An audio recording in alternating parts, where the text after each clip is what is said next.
Hey everyone, welcome to the Revenue Growth Architects podcast. It's Chrissy here with Xander and Charlie, and we're going to be talking about the harsh realities of RevOps. I know, yeah, it's a great role. It's a great career. It can be very lucrative and enjoyable, but there's some things about the role that are a bit not so great and pretty challenging. And so we're going to talk through those, and we're going to give you our honest opinions about it. Real talk. Unfiltered. Real talk, thank you. unfiltered. Yeah. Yeah. But we're going to talk about how to, mitigate that. How do you get around that? How do you improve those things? Because there are things that we can avoid or we can make better. Who wants to go with the first one? What is like the one harsh thing that is hard to get around for RevOps folks these days? I'll go with this one. And it gives me a really good visual, but that is you're always building while the plane is flying, right? I think about these projects that, whether you're in-house or when we're partnering with our clients, like we can't stop marketing just to do a giant project that's going to take 3 months. We have to still keep the engine running. And oftentimes it's the same person that's having to keep the plane flying while you're also trying to improve the plane. There's this video that I have kept on my favorites list since I first started working in basically corporate America, but it comes in very handy when we're in MOPS. And that is there's a group of like 10 people that are sitting in a car, and the car is driving down an airplane strip, and they're on 2 wheels, and they start getting out of the car and they start changing the tires of the car. I always send that at those times where it's like, okay, well, I need you to do this, and I need you to do this, and I need you to do this. And it's all around that, like, we're driving this car and somehow we are able to fix the tires, change the oil, and keep the car running at the same time. And I feel like that comes in even more so when you start thinking about marketing automation platforms, because oftentimes you're also like building in a live production and doing your best to like filter out test records to keep things going. But you're always trying to think like, how do I keep everything operating while being as careful as possible to make those improvements, and then also somehow find the time. There's a lot of context switching and there's a lot of differing priorities in this role that I didn't necessarily see when I was on other teams until I really kind of stepped into the thick of it. I want to add to the analogy a little bit, because it's like you're trying to fly the plane, you're trying to maintain the plane, but you're also trying to improve the plane, fly higher, fly faster at the same time, right?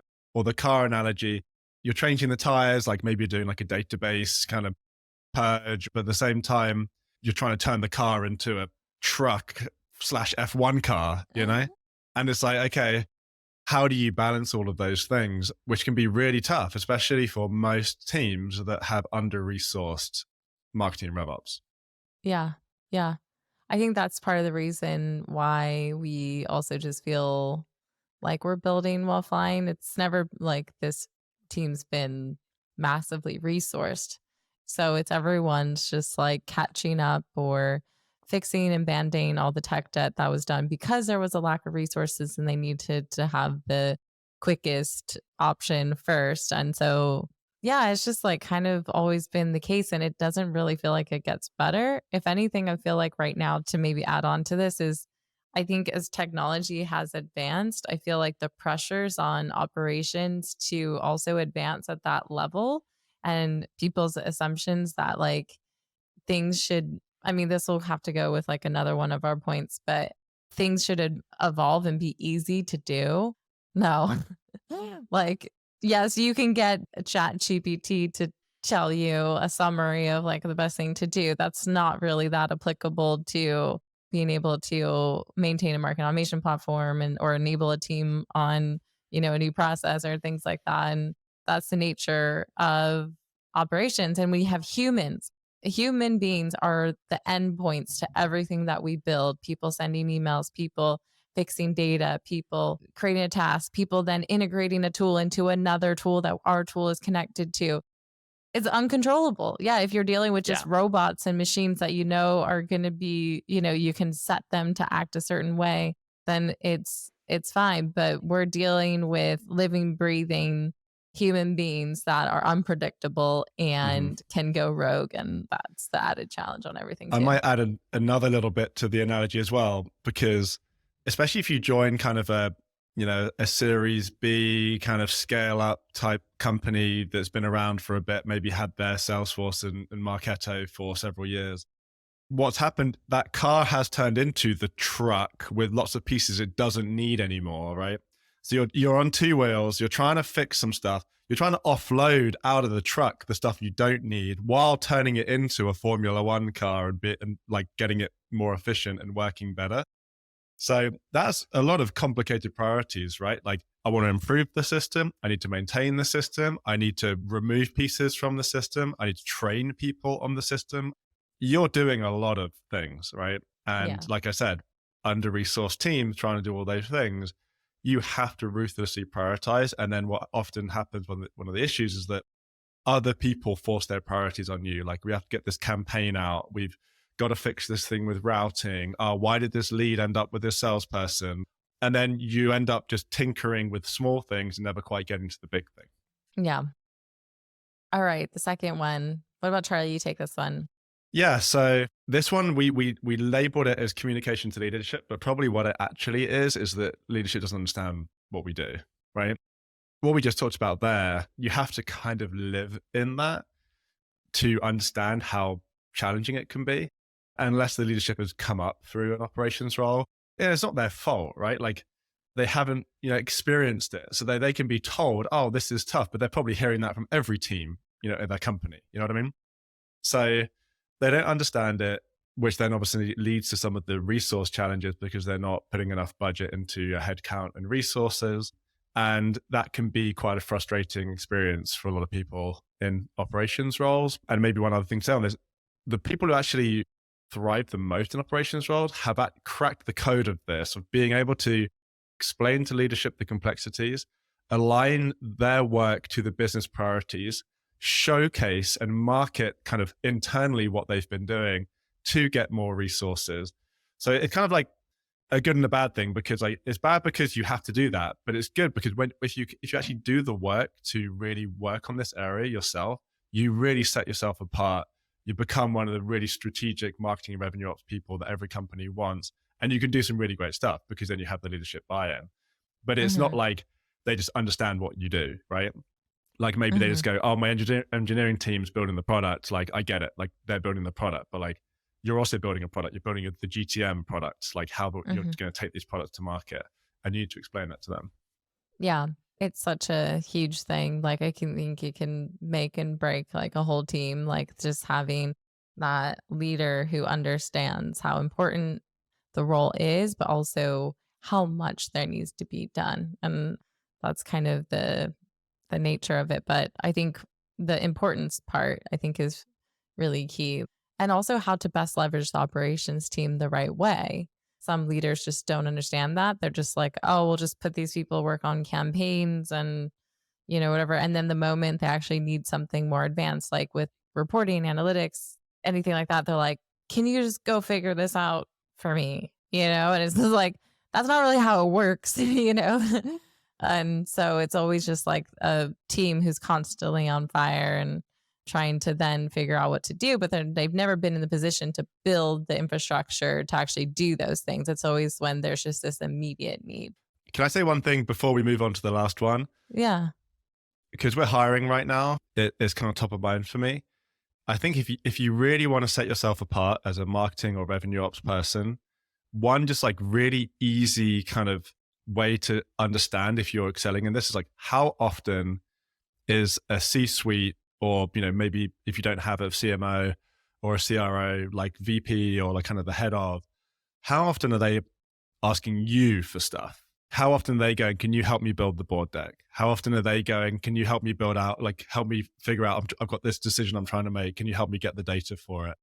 And especially when you get into a bigger company, this gets more and more important, where you might be several layers removed. But if they're coming to you and you're really their kind of right hand person helping them, you're doing great, because that's what really operations people should be striving for, is like being a real good partner to the executives and helping them make decisions, helping them build a better business.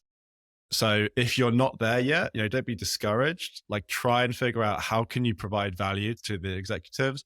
How can you kind of offer up your services? If they've got presentations, they've got board decks, we've done podcasts on this before.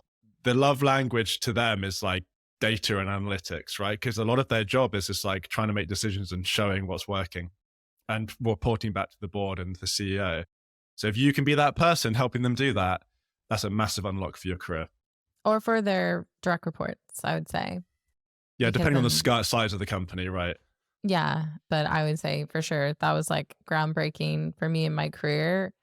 And I was like tasked with a lot of that reporting analytics very early on in my career, which was like a blessing, even though at the time I was like so overwhelmed and felt like all this pressure on, would be up at night. But now today, like having gone through that pressure and also introduced to how you look at marketing early on, because it takes years and years sometimes of just like seeing the marketing, seeing the data, seeing the different models to feel comfortable doing it.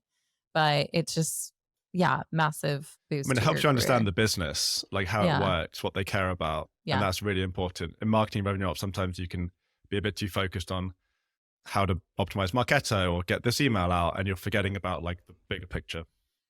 All right. The last piece I think is there's a lot to do in revenue operations, marketing operations, and there's probably like everyone's to-do list. There's always this like want to just get the quick things done, get the easiest things done first, like go through that. But there's so much to do in operations that could literally fill up every single day of your work.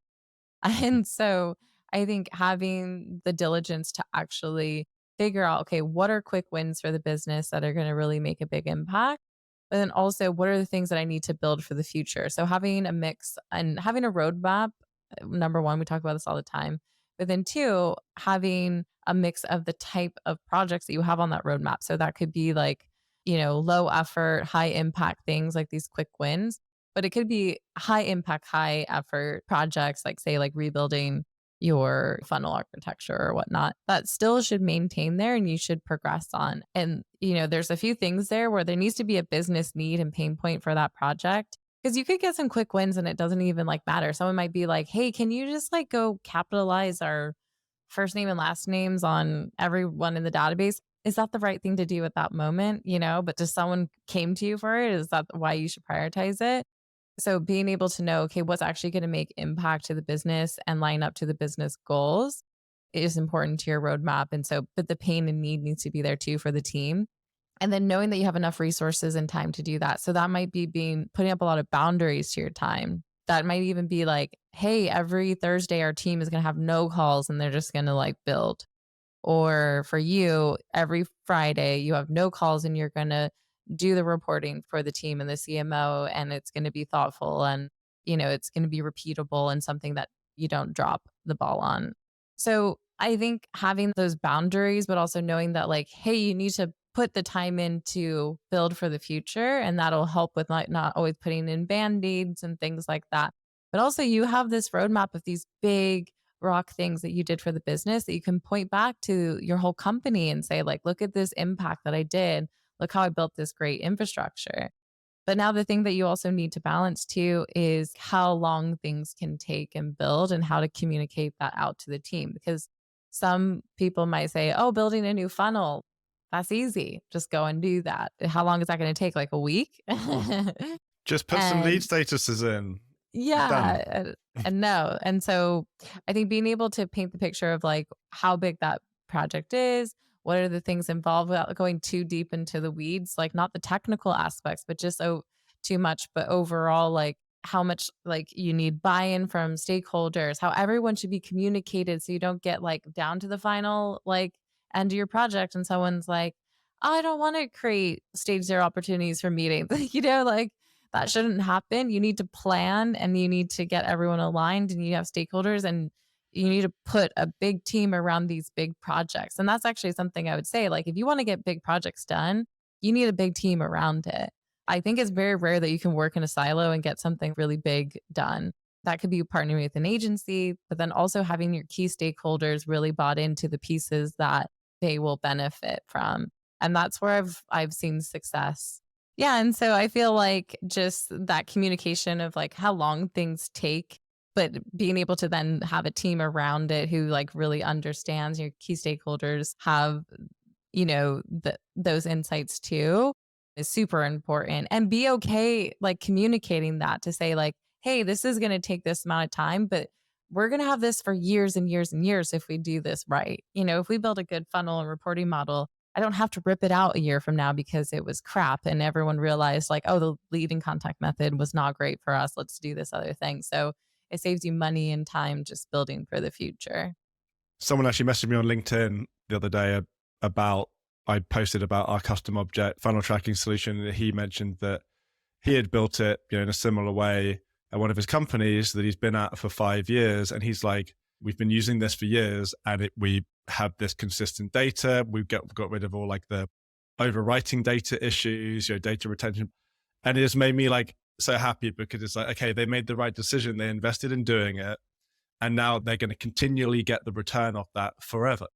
But if you had decided, oh, let's just get a quick thing set up and then you rip and replace it, you never get those compounding effects of growth where you're really getting that value kind of long term. So there's no kind of silver bullet or specific advice over choose to do this over this. It's more about trying to figure out for your org and think really objectively what's going to be the thing that we do just need to invest time in now that we can scale into versus, what can we wait? And that's going to be different for everyone.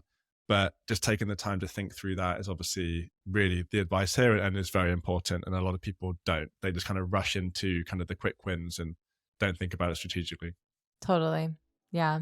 Thanks everyone for joining today. I know we talked about these harsh realities of the role, but there's a lot of amazing, great things about the role too. And that's why we wanted to say like all these things can probably be avoided. There's ways to prevent them from being a huge stress to you in your everyday. And hopefully you can learn from us and from these tips. And we'll see you next time on the Revenue Growth Architects podcast. Thanks everyone.